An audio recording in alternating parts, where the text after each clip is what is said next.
On Monday, July 8, 2024, started a 3-week training for GAPS personnel on Gambia's human security development. Now, according to the officials, the training that will be conducted by officers of the British Army is designed to further equip the participants with requisite knowledge to discuss their duties for the betterment of all citizens. And let's have more details of that in this report by Sasum Chan. Enhancing security. Gambia Armed Forces personnel begins a training on human security development. The Gambia Armed Forces, in collaboration with the British military on Monday, July 8, 2024, started a 3-week training for Gambia Armed Forces personnel on Gambia's human security development. According to the officials, the training that will be conducted by officers of the British Army is designed to further equip the participants with requisite knowledge to discharge their duties for the betterment of all citizens. As part of the government's initiated security sector reform, the Gambia Armed Forces have over the years continued to receive training support from its various partners, including the British Army. This latest training is expected to further enhance the registered developments in the country's security sector. Speaking at the opening ceremony, the commander of the Gambia National Army, Brigadier General Said Njai, on behalf of the CDS, highlighted the significance of this training. He said countries including the Gambia are now shifting from the traditional military operation to human security. From the traditional regime-centric security to human security as part of its security sector reform strategy and in line with international best practice.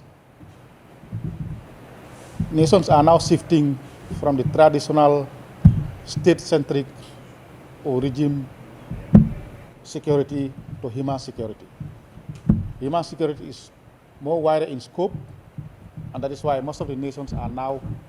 aligning themselves with those kind of security, which looks at security at its entirety. And I think this kind of training, if well implemented and understood by you, will mark a paradigm shift. The Deputy British High Commissioner to the Gambia praised the long bilateral relationship that continues to exist between Gambia and Britain. Considering the growing global security challenges, the British representatives also emphasized the need of acquiring the right military skills and humanitarian assistance where it is needed the most. Record of contributing well-trained and effective peacekeeping personnel. In doing so, you have shown solidarity with people living in countries in conflict, especially in Africa. You are at the forefront of facing that challenge, and you have the skills and knowledge to help bring order and humanitarian assistance to where it's needed most. Often, peacekeepers are the only ones who fulfill this role, helping to protect civilians and support stability in some of the toughest environments in the world. Many Gambian soldiers and officials have received special training in several international military institutions. This latest training will further enhance their excellent services delivered within the Gambia and beyond. Reporting for Africa News, I'm Sasum Cham. All right, Sasum Cham reporting there. Thank you very much for that report. She's the part of the new reporters here on Africa TV, Sasum. All right, so mom moo doon report noonu ci train bi nga xamante wala training bi nga xamante soldats yi ñu ngi ko tàmbali niki altine ci ñetti weeks ñetti semaine bi nga xamante dañoo tàggatu bi nga xamante nag comme commandant bu Gambia Armed Forces bi nu mu ko waxee Brigadier General Said Njai mu ne daal fu mu nekk nii jubluwaay bi mooy fexe ñu réew yëpp comme ni mu ko waxee Gambia bokk ci fu mu nekk nii dañooy soppi doxalin moon ñang ci façon nuñ doon liggéey soldats yi mooy concentré rek kaaraange ñi nga xam ne ñoo nekk nguur gi ak ñu nekk ci nguur gi daanaka dañ jàpp ne léegi foog ñu gën a soppi doxalin kaaraange boobu mu nekk ñëpp surtout doomi réew ku nekk ñu mën a laa bàyyi sa xel sa kaaraange tamit ñu koy sóoraale si seen liggéey loolu moo nekk jubluwaay bi moo tax training bi mu jàpp ne training bu am solo la demoon na ba sax di tooñ yi nga xamante ne mooy participants di leen wax ne am nañ chance bu baax parce que lu ñu leen war a jàngal lu am solo la moom sax bu amoon chance dina si doon bokk pour mu tàggatu ndax jàpp na ne moom loolu dafa am solo bu baax a baax su ko defee ñëpp xam nañ suñ soldats yi seen taxawaay seen xarañteef si seen liggéey waaye tamit même si biir réew mi wala si biti réew buñ génnee dañ dee wane seen xarañteef si lu ñoo def soo tàggatu yi yokku xam-xam foog naa ne lu am solo surtout ci ñi nga xamante ne mooy British Army bi seen experience officers ñoo ñëw gën a am xam-xam ñëw di seddoo loolu ak suñ li nga xamante ne mooy army bi foog naa loolu dafa am solo bu baax a baax. leen si ndokkale bu baax because dañ am a very good military dañ am ay professional Gambia am na ay professional military because ñu xereñ right now soo demee si soldat yi da nga fa dee fekk ñu am degrees yu baax a baax a baax da nga fay fekk ay masters ay doctors bari neen fa trop tàggatu neen te suñ génnee dañ dee am ndam si biti soo yaakaar naa soldat yi am suñ leen maintenir rek jàppale leen yokku leen maxaama yokku leen train tam dina nekk lu am solo dina gis results bu baax a baax parce que itam ñu bëgg seen réew tam am nañ very good soldiers wala nga ko xam rek nga ànd ak ñoom wala nga nekk si seen biir so they are very good and they love the country too so borom xam-xam yi ba donte la nag am nañ ñu am xam-xam bu baax ñu bàyyi ñu bari sax dozens but still now am nañ dozens yi fa des yu am solo et people like kii nii Njaay bi ku ko gis xam na is a very good soldier ku bëgg a réewam la Seet Njaay nekkoon waaw from Yundum then nga dem State Guard Commander with Colonel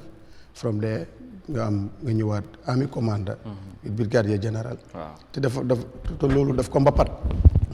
daf ko mbapat yee te yàgg na si army bi te is a real soldier too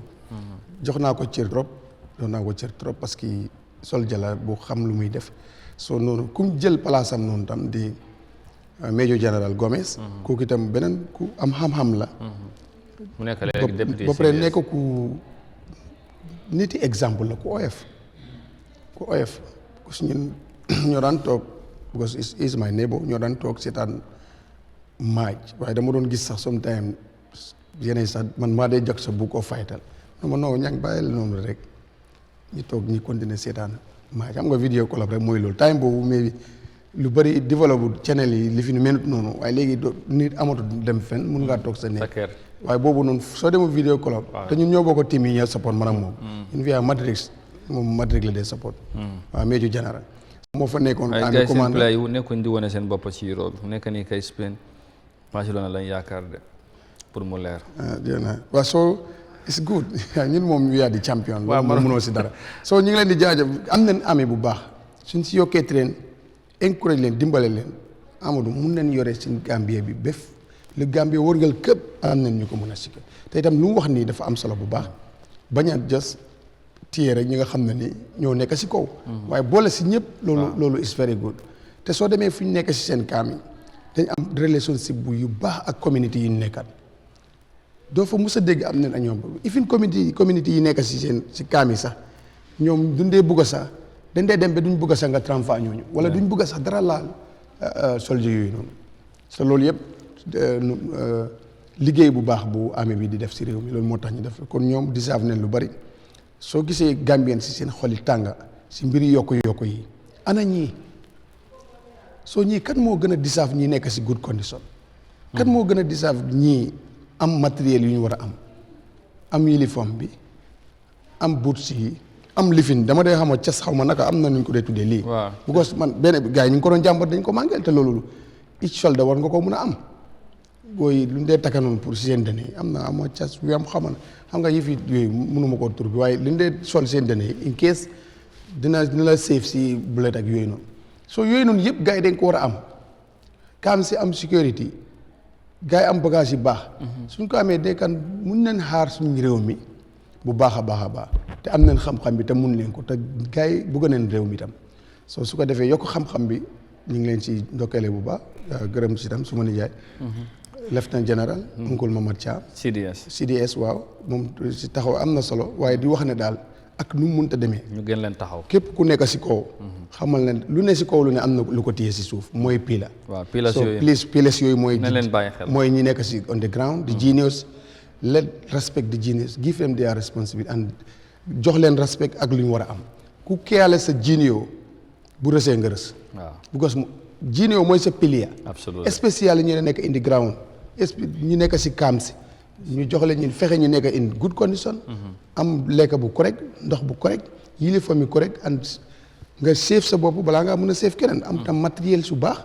soo loolu noonu su ko gars yi defee rek waaye yokkum xam-xam bi tamit ci la bokk si la bokk tout seen capacité bi baax na trop baax na trop training bi donte ne tamit ñu bari dañ jàpp ne ok baax na trop amoon am nga lu yow lu bari lu ñuy xaar mooy ñu jàppale ñu ci ay training yu mel nii but lii moom nit mun na koo nangu parce que xam-xam la lu baax la ñi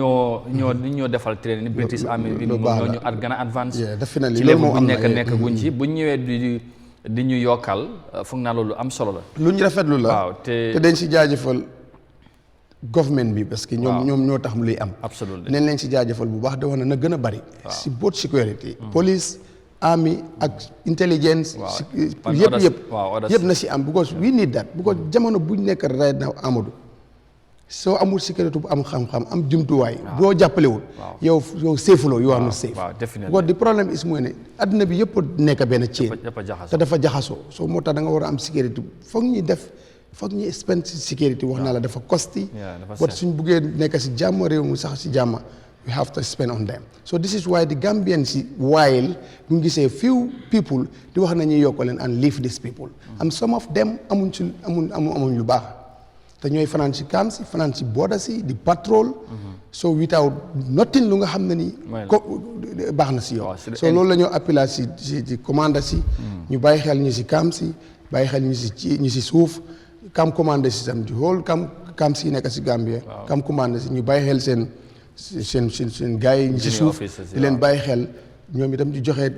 lu gars yi manqué le si kaw te suñ ko joxee si kaw ñu meg soo ne bu ñëwee ñu ko jox tam ñu jot si soo suñ defee loolu rek dina baax waaye bu kenn caaxaanee ku la nekkal si suuf bu daanoo rek nga daanu soo ko xam ne nag bu daanoo nga daanu kooku da nga ko war a dëgëral moo tax borom xam-xam bi nee na yokku buy am nañ ko tàmbali si suuf jëm ci kaw loolu laa góom waaw parce que lu nekk si suuf mooy yëpp foundation bi bu looy def sax bu foundation bi baaxul du yàgg non du yàgg waaw booy samp néeg wala booy samp kër bu fekkee foundation bi baaxul moom rek non dina teel a right gisuloo soo bàyyeel keroog ma demee si lifin bi xewoon baa ñu noonu barki démb waaw bu ma demee rek at seen waaw bu ma gis si biir National Assembly ma xoore ma gis di police yu bëri high rank police ñu ngi fa am taxawaay bu rafet waaye bu ma gisee paate rek ma ne non sa xel dal suma xel dal fii moom dinañ fi jógee ak jaama parce que xam naa ne mu ngi doon arañ boo ko gisee mu ngi biisi mu ngi arañ ak gars yi nu mu tuddati ñu war a yóbbu seen partition with the speaker fii ngeen a am media fii la am mu ne la non bàyyi leen bunta bi media is duga non c'est something koo xam ne nii su ma ko gisee si yu mel noonu suma xel daf dee dal because am na pacing bi xam na naka la moo mën a def ba ñu bëgg a def lu ñoo def ko te jàmm rek am so bu ma ko gisoon na definitely time boobu moom xalaatuma takkaat daal because xam naa ne dina jeex si dañ mujjoo jaxasoo sa ak protest si maa ngi ko gis si vidéo ma ne waaw this was very good I like that so moo tax dama si all commanders ñu am rank yëpp nañ yërëm ñu si suuf yàlla sax daf ñu ko wax de mu ne yërëmal ki si suuf ki si kaw yërëm la su ma sëriñ mu ne du loolu de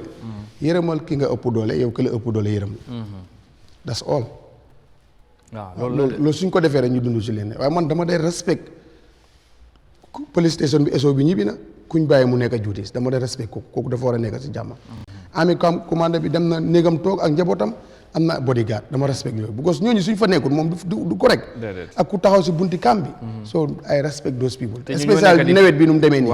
ba pare doon dina appel si police bi ñi day dem si Transgambia bi neen utal gars yow raincoat because ñi ni mun a saaj moto yi because it's not waaw ok ñëpp sax it's not nit mun naa mu nekk moto bu awut yoon jaar si yoon bu taw police yi yëpp ne leen utal raincoat ak boots yëpp ak boots parce que lu ñoo def ci nawet bi nii muy taw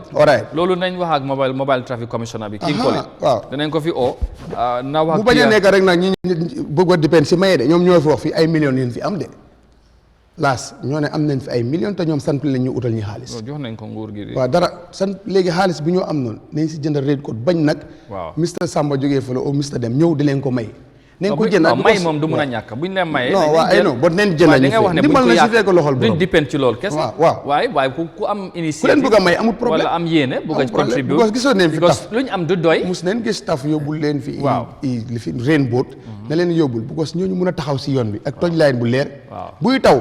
bu ñu amul loolu dañoo dem si ron mango bi rek wala si seen mbaar bi foofu soo moto bi ñëw romba fekk kooku mu ngi amee. te léegi buñ ñoom seen officer yu mag yi bu ñu rombee ci yow ñu station la sombaye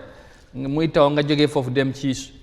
feneen. bu nekk fa buy rombee gis ne yaa ngi taafal la mu leen laa réprimande sax. si baax fa fekk nag ñoom ñoo ko def. ne leen utal ren ci condition yu baax. ne leen utal ren bus ren coat bu ko defee ñu am tojlaay yi bi baax moto bi bii daw bu ko taw yooyu itam buy daw. police bi dafa war a wax drive bi mu def ndànk. bu am na tali bi tooyee break du fa téye. last year am na benn taw bu amoon taw bu rëy sax trafic bi jaxasoo Sukuta trafic like King Colley ci boppam moo nekkoon ci ronin. waaw gis naa leen te moom ba léegi commissioner bu mal trafic léegi bu affaire jaxas da nga ko fekk ci kaw tali bi muy clair yoon. loolu nan dimbale gars yi tamit dafa waaw daf dee. the whole country nan make sure ne supply ne leen raincoat rain boot with touch light bu baax because dama day gis ñii nitee seen mobile and that's not right loolu baaxul. waru ñoo nitee seen mobile. waaw buñ tiyee sa mobile bi nit moto bi lu fa nekk loolu correctul. ñu ngi wax ci police yi parce que sécurité la ñoo wax. bala waaw bi ñu ngi soldat yi jaajëfalaat naa leen. waaw jërëjëf ñu jaajëfalaat leen bu baax. si njiitalu. suma sëriñ Seet Ndiaye. ñu ngi ko ak CDS député CDS ñoom ñëpp. ak ñu fa nekk yëpp. jaajëfal nañ ak seen partenaires yi ak seen partenaires yi yëpp. ñoom ñëpp gis nañ seen liggéey am na solo. ak camp commande si yëpp si Gambia yëpp. ñoom ñëpp seen liggéey bi am na solo di leen ñaax rek ñu gën ko continuer waaye ñu dooleel leen. ak ministre of defence. waaw ministre of defence moom tam. moom tamit mu gën a taxaw ci gars yi. waaw xam nga moom tam amoon na rang bi. moom moo leen jaboote waaw brigadier général la woon. waaw exactement so moom tam mu jàpp si moom sax moom laay wax loolu. moom na jàpp si gars yi bu baax moo leen jaboote de. dimbale leen. te moom tamit dimbale camp commande. waaw te moom li gars yi dunda yëpp jaar na ci. xam na ko non xam na ko. yeah exactly.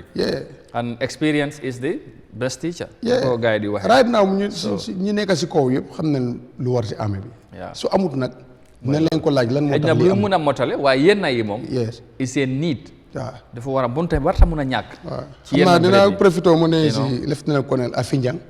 is a very good soldier. Afinjang yes. ak lieutenant colonel Ami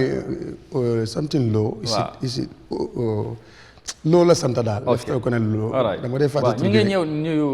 ñëpp daal. nee naa gars yi yëpp. waaw man tam suma waay si mu àndee ñoom daal. they are very good people. waaw am na suma waay am na ñu bari sumay waay leen. waaw si State Guard ñu ngi leen di nuyu. State Guard bi waaw suma gars yi fu ma waaj foofu. ñoom Médio Ba xam nga nag ñu bëri ñu jégal ñi because dafa am promotion bi am. mun na am yaa ngi xamoon nit on lieutenant léegi colonel la nga amoon nit on Médio léegi mun na nekk lieutenant waaw te loolu dañ ko respect fekk loolu mun na am dañ ko war a respect mun na am na léegi te yëgul ko waaw